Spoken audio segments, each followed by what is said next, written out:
കൃഷ്ണ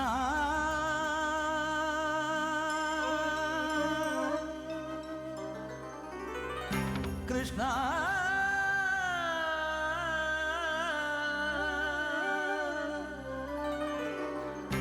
കൃഷ്ണ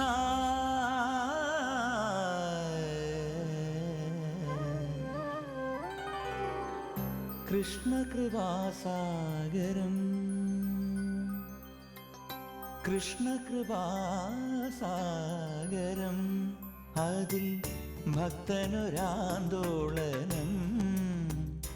കൃഷ്ണ നിൻമുടിപ്പീലിയും നന്മുളം തണ്ടുമെൻ ചിന്തയിലെപ്പോഴും തോന്നിടേണം കണ്ണ നിൻമുടിപ്പീലിയും നന്മുളം തണ്ടുമെൻ ചിന്തയിലെപ്പോഴും തോന്നിടേണം കൃഷ്ണ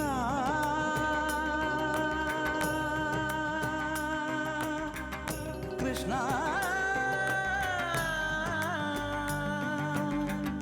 കൃഷ്ണകൃപാസാഗരം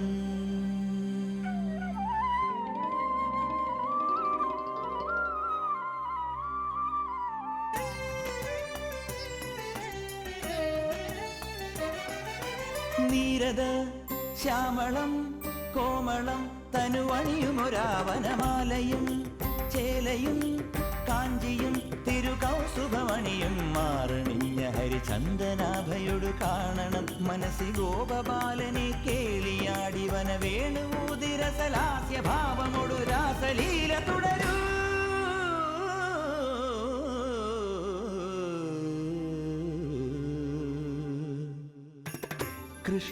കൃഷ്ണകൃപാസാഗരം അതിൽ ഭക്തനൊരാന്തോളനം കൃഷ്ണ നിൻമുടിപ്പീലിയും നന്മുളം തണ്ടുമെൻ ചിന്തയിലെപ്പോഴും തോന്നിടേണം കൃഷ്ണ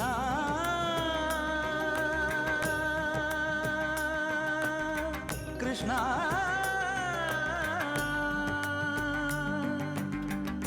കൃഷ്ണകൃപാസാഗരം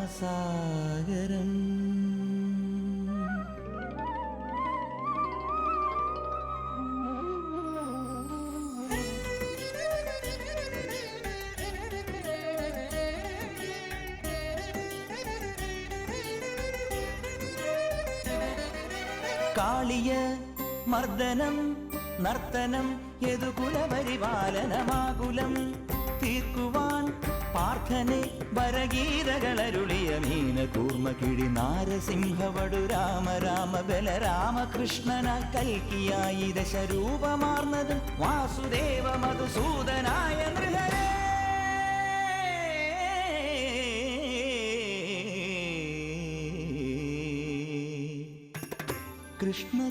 കൃഷ്ണകൃപാസാഗരം അതിൽ ഭക്തനൊരാന്തോളനം കൃഷ്ണ നിൻമുടിപ്പീലിയും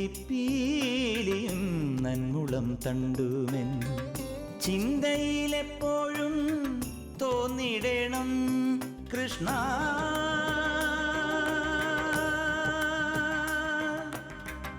കൃഷ്ണ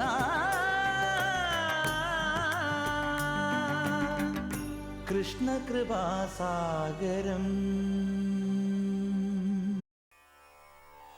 ദേവകിയിൽ പിറന്ന കുഞ്ഞുങ്ങൾ 6 പേരെയും കംസൻ കൊന്നെറിയുന്നതിന് കാലം വേദനയോടെ സാക്ഷി നിന്നു. സപ്തമഗർഭത്താൽ വസുദേവ മന്ദിരം ധന്യമാകുമ്പോൾ കംസരാജമന്ദിരത്തിൽ പുതിയ കരുനീക്കങ്ങൾ ആരംഭിച്ചു. ആസന്നമായ അഷ്ടമഗർഭത്തെ ചൊല്ലിയുള്ള ഭീതിയാൽ കംസചിത്തം ഉഴറി. രാജ്യമെമ്പാടും അഷ്ടമസുത ജനനം കാത്തിരിക്കുകയാണെന്ന വൃത്താന്തം ചാരന്മാരിലൂടെ അറിഞ്ഞ കംസൻ ഭക്തരായിരങ്ങളെ തടവറയിലടയ്ക്കുന്നതിന് ശ്രമം തുടങ്ങി. അന്നോളം ഗൃഹബന്ധനത്തിലായിരുന്ന ദേവകീ വസുദേവന്മാരെ കാരാഗ്രഹത്തിലടയ്ക്കാൻ കംസൻ നിശ്ചയിച്ചു. ഒപ്പം സ്വപിതാവായ ഉഗ്രസേനനെയും കൽത്തുറുങ്കിൻ്റെ കൂരിരുട്ടിലേക്ക് നിർദാക്ഷിണ്യം തള്ളിവിടാൻ കംസനൊരുങ്ങി. ഭയചകിതരായ വസുദേവ പത്നിമാർ പലരും വേഷപ്രച്ഛന്നരായി പല ദിക്കിലേക്കും പലായനം ചെയ്തു.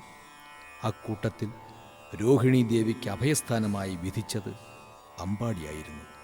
വിരഹത്തിൻ്റെയും കാരാഗൃഹബന്ധനങ്ങളുടെയും ആ മുഹൂർത്തങ്ങൾക്ക് ദൃശ്യം ചമച്ചുകൊണ്ട് കൃഷ്ണകൃപാസാഗരം അടുത്ത സർഗത്തിലേക്ക്.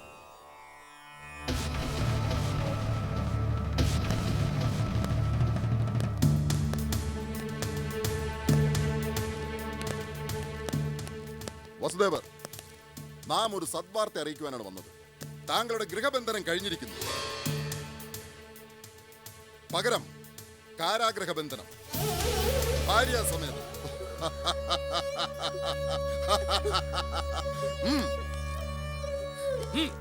നടക്ക.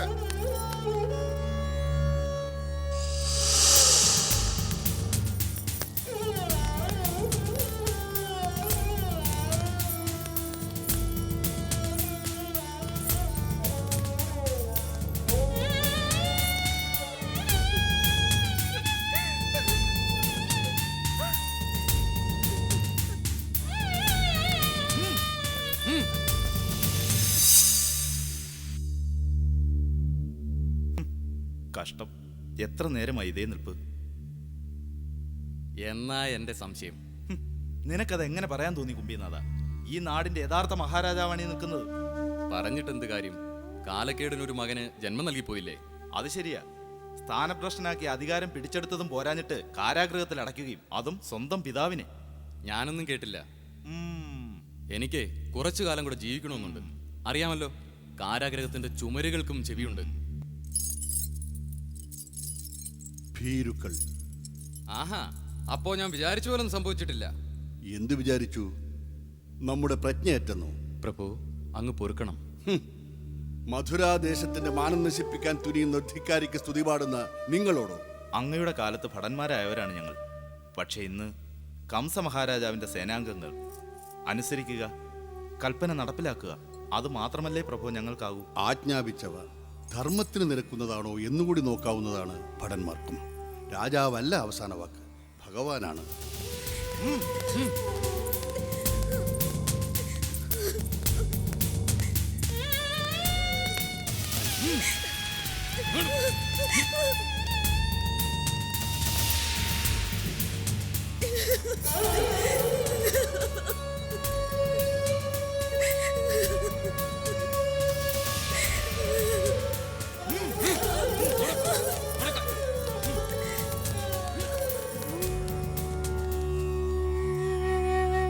പുത്രമരണത്തിനായി പ്രാർത്ഥിക്കുന്ന ഒരു പിതാവാകാൻ ഭഗവാനെ ഈ ഉള്ളവന് ഇടവരുത്തരുതേ.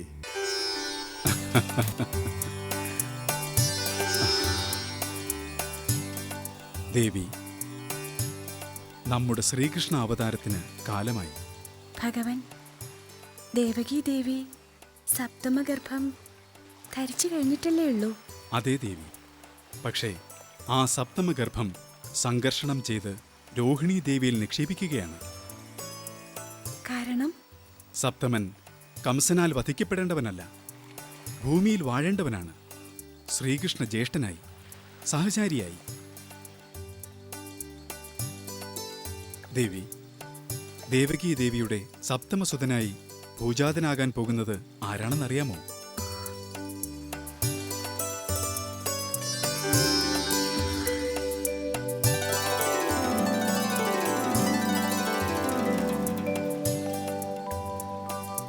അനന്തൻ, നമ്മുടെ ആദിശേഷൻ.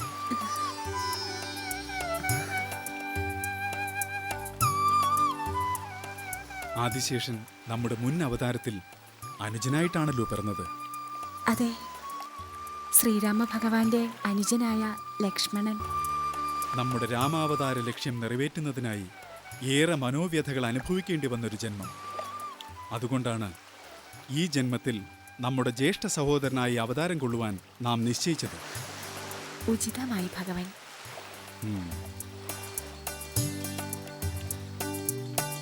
ഭദ്രേ, ശക്തിസ്വരൂപിണി, യോഗമായാദേവി, ആഗതയായാലും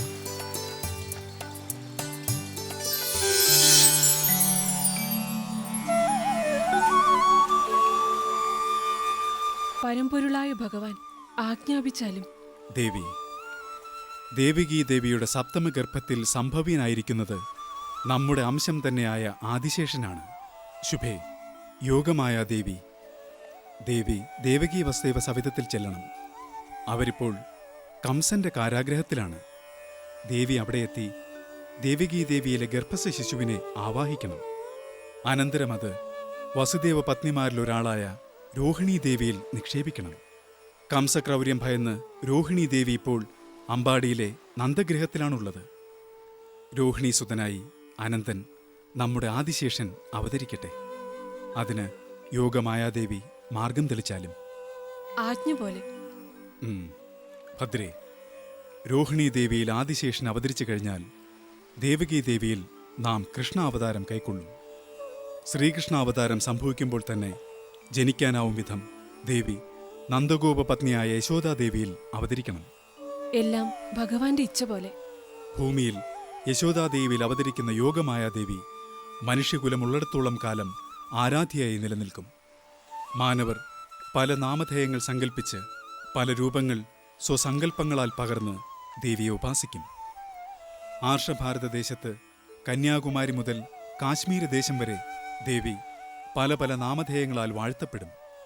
ദുർഗ, ഭദ്രകാളി, വിജയ, കുമുദ, കന്യക, ചണ്ഡിക, കൃഷ്ണ, ശാരദ, മാധവി, മായ, നാരായണി, ഈശ, അംബിക, വൈഷ്ണവി, കാർത്യായനി, ഇങ്ങനെ അനേക നാമങ്ങൾ യശോദാദേവിയിൽ പരിപൂർണ സ്വരൂപത്തോടെ അവതരിക്കുന്ന ദേവിക്ക് കൈവരും.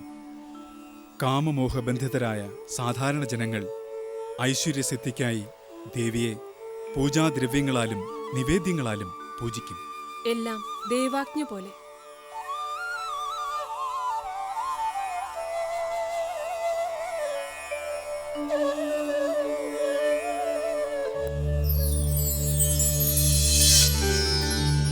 കൃഷ്ണകൃപാസാഗരം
കഷ്ടം തന്നെ. 6 കുഞ്ഞുങ്ങളെ മഹാരാജാവ് കൊന്നു. 7ാമതാണെങ്കിൽ ഇങ്ങനെയും ആയി. എങ്ങനെ സഹിക്കും ദേവകി ദേവി?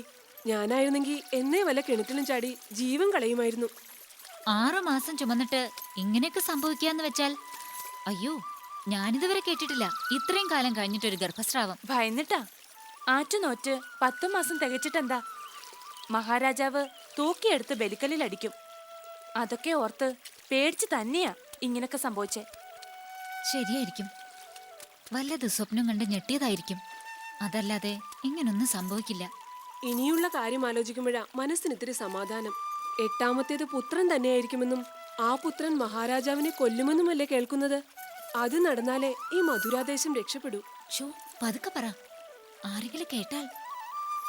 ശരിയാ, എന്നാലും എങ്ങനെ പറയാതിരിക്കും? ഇത്രയും ക്രൂരനായ ഒരു രാജാവിനെ പറ്റി കഥകളിൽ പോലും കേട്ടിട്ടില്ല. എങ്ങനെ മനസ്സ് വരുന്നു ഈശ്വര കല്ലിലടിച്ചു കൊല്ലാൻ, അതും ചോര കുഞ്ഞുങ്ങളെ.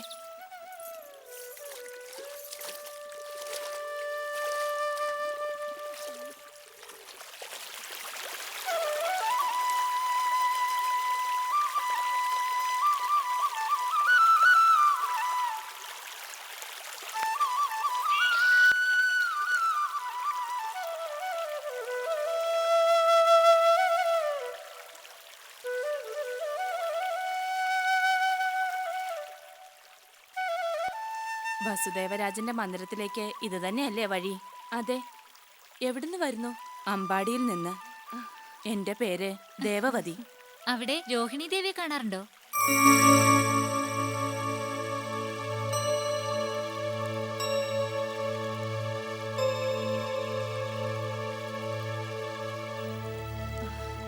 ഭയക്കണ്ട, ഞങ്ങളൊക്കെ വസുദേവ ഗ്രഹത്തിലെ ചേടിമാരാ. ആരും അറിയാതെയല്ലേ ദേവി അവിടെ താമസിക്കുന്നത്. ഞാൻ ദേവിയുടെ സൈരന്ധ്രിയാണ്. അല്ല, രോഹിണി ദേവിയെ പറ്റിയൊന്നും പറഞ്ഞില്ല. സുഖമായിട്ടിരിക്കുന്നു. അവിടെ സ്വന്തം സോദരിയെ പോലെയാ നന്ദഗോപരാജൻ നോക്കുന്നത്. ഭഗവാനെ. പിന്നെ ഒരു വിശേഷം ഉണ്ടായിരിക്കുന്നു. അത് രഹസ്യമായി അറിയിക്കാൻ കൂടിയാ ഞാൻ വന്നത്. അല്ല, ഞങ്ങളെ മനസ്സിലായല്ലോ. വിരോധമില്ലെങ്കിൽ പറയാം വിശേഷം. രോഹിണി ദേവി ഗർഭത്താൽ അനുഗ്രഹിക്കപ്പെട്ടിരിക്കുന്നു. വസുദേവരാജന്റെ ഭാഗ്യം. അതെ. ദേവകി ദേവിയിൽ പിറന്ന ഒരു കുഞ്ഞിനെയും കിട്ടിയില്ലല്ലോ വളർത്താൻ. ഇതെങ്കിലും നൽകണേ നാരായണ. ഭഗവാനെ. കൃഷ്ണകൃപാസാഗരം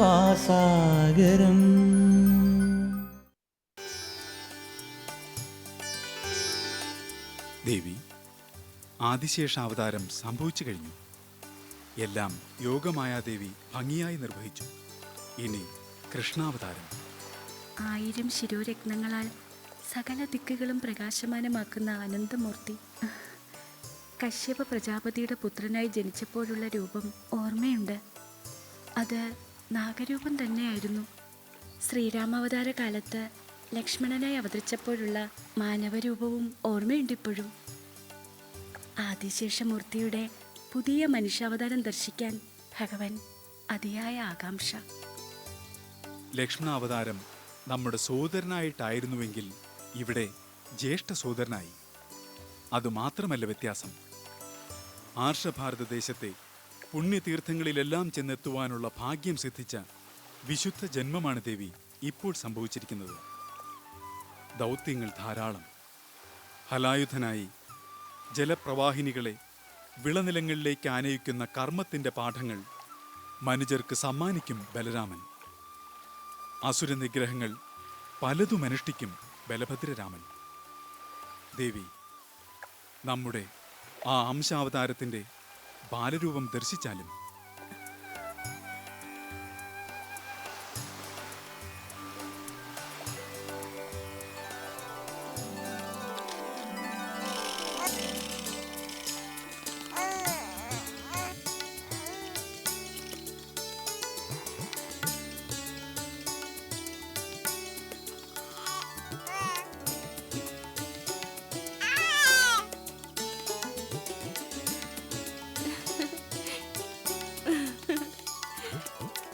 ഉണ്ണി വാ.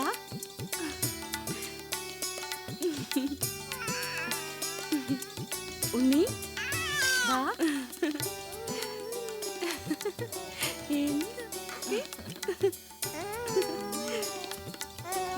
എന്താ?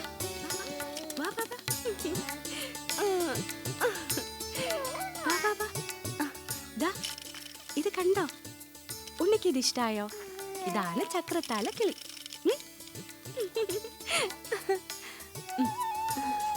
ദേ ഉണ്ണി, സൈരന്ദ്രി അമ്മ ഉണ്ണിക്ക് വേണ്ടി ഉണ്ടാക്കിയ കളിപ്പാട്ടങ്ങളാ ഇതൊക്കെ.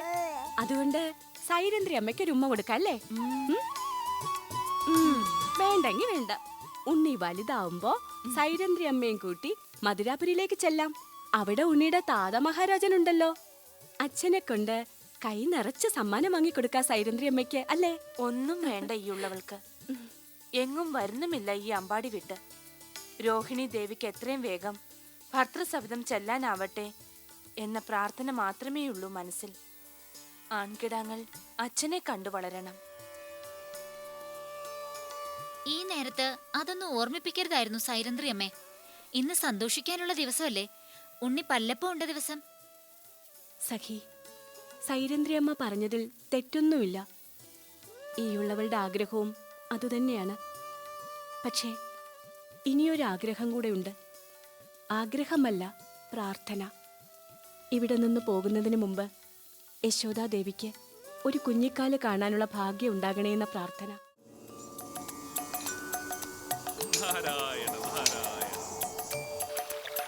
അനന്താവതാര ദർശനം ശരിക്കും ആസ്വദിച്ച് വീക്ഷിച്ചു ഇല്ലേ ദേവി?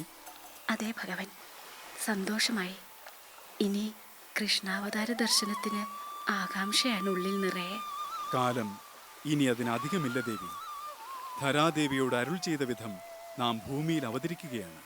അസുര നിഗ്രഹത്തിനും ഭൂഭാരം അകറ്റാനുമായി കൃഷ്ണാവതാരം. അവതാരങ്ങൾ കൈക്കൊള്ളുന്നതിന്റെ പൊരുൾ ഈയുള്ളവൾക്ക് ഇനിയും സുവ്യക്തമല്ല. ഭഗവൻ, ധർമ്മ സംസ്ഥാപനം അങ്ങേക്ക് നേരിട്ട് തന്നെ സാധ്യമല്ലേ? ദുഷ്ടനിഗ്രഹത്തിനും ശിഷ്ട അനുഗ്രഹത്തിനുമാണ് അവതാരങ്ങൾ. അത് സദാ നേരിട്ട് നിർവഹിക്കുക അസാധ്യം. ദേവി, അഗ്നി സർവത്ര വ്യാപിച്ചിരിക്കുന്നു. എങ്കിലും ഒരു പദാർത്ഥത്തെ ദഹിപ്പിക്കണമെങ്കിൽ വിറകിൽ അഗ്നി പ്രവേശിച്ച് ജ്വാലാരൂപം കൈക്കൊള്ളണം. അതുതന്നെയാണ് അവതാരങ്ങളുടെ രഹസ്യം. സർവവ്യാപിയെങ്കിലും ചില ദൗത്യങ്ങൾ നിർവഹിക്കാൻ നാം പല രൂപങ്ങൾ ധരിക്കുന്നു. ദേവകി ദേവി ധന്യവതിയാണ്. ഭഗവാനെ ഗർഭത്തിൽ പേറാനുള്ള ഭാഗ്യം സിദ്ധിച്ചവളല്ലേ? ആ സുചരിത അതിനുവേണ്ടി സഹിക്കേണ്ടി വന്ന ത്യാഗങ്ങൾ. 6 കുഞ്ഞുങ്ങളെ നൊന്ത് പ്രസവിക്കുക, അവരെല്ലാം വധിക്കപ്പെടുക. അവർ വധിക്കപ്പെടുകയല്ല ദേവി, മോക്ഷം നേടുകയായിരുന്നു. കംസകരങ്ങളാലോ? അതിന് പൂർവജന്മ സംബന്ധിയായ കാരണങ്ങളുണ്ട് ദേവി.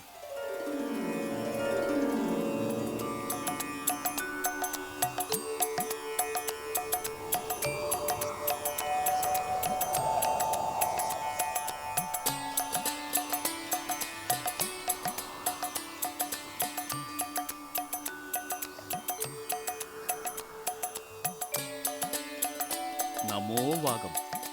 സ്വാഗതം ദേവർഷേ. സ്വാഗതം. നാരായണ നാരായണ. ഉചിതമായ കാലത്ത് തന്നെ അങ്ങ് ആഗതനായി. മഹർഷി, നാം ദേവകീ ദേവിയിൽ പിറന്ന 6 കുഞ്ഞുങ്ങളുടെയും പൂർവകഥ പറയാൻ തുടങ്ങുകയായിരുന്നു. ഇനി ദേവിക്കത് അങ്ങ് തന്നെ വെളിപ്പെടുത്തി കൊടുത്താലും. നാരായണ നാരായണ. മഹാദേവി, സ്വയംഭൂ മന്വന്തരത്തിൽ മരീചിക്ക് ഊർണ എന്നു പേരായ പത്നിയും 6 മക്കളും ഉണ്ടായിരുന്നു. അവർ 6 പേരും ഒരിക്കൽ ബ്രഹ്മാവിനെ പരിഹസിച്ചു. കോപിഷ്ഠനായ ബ്രഹ്മാവ് അവർ ഭൂമിയിൽ അസുരന്മാരായി ജനിക്കട്ടെ എന്ന് ശപിച്ചു. ബ്രഹ്മശാപമേറ്റ അവർ ഭൂമിയിൽ കാലനേമി എന്ന അസുരന്റെ പുത്രന്മാരായി ജനിച്ചു. അടുത്ത ജന്മത്തിൽ അവർ ഹിരണ്യകശിപുവിന്റെ പുത്രന്മാരായി. ആ ജന്മത്തിൽ സൽസ്വഭാവികളായി അവർ 6 പേരും ബ്രഹ്മദേവന്റെ പ്രീതിക്ക് പാത്രീഭൂതരായി. ഇഷ്ടമുള്ള വരം ചോദിച്ചുകൊള്ളാൻ അന്ന് ബ്രഹ്മാവ് അവരോട് ആവശ്യപ്പെട്ടു. ആരും തങ്ങളെ വധിക്കരുത്, അതായിരുന്നു അവർ ആവശ്യപ്പെട്ട വരം. ആ വരലബ്ധി അറിഞ്ഞ് ഹിരണ്യകശിപു കോപിഷ്ഠനായി. ഷഡർഭഗർ എന്ന പേരിൽ പാതാളത്തിൽ നിപതിക്കട്ടെ തന്റെ മക്കളെന്ന് ഹിരണ്യകശിപു ശപിച്ചു. അത് കേട്ട് ഭയാക്രാന്തരായി 6 പേരും ശാപമോക്ഷത്തിനായി കേണപേക്ഷിച്ചു. ഹിരണ്യകശിപു അവർക്ക് ശാപമോക്ഷം നൽകി. പാതാളത്തിൽ ഷഡർഭകരായി ദീർഘനാൾ അവർ ഉറങ്ങിക്കിടക്കും.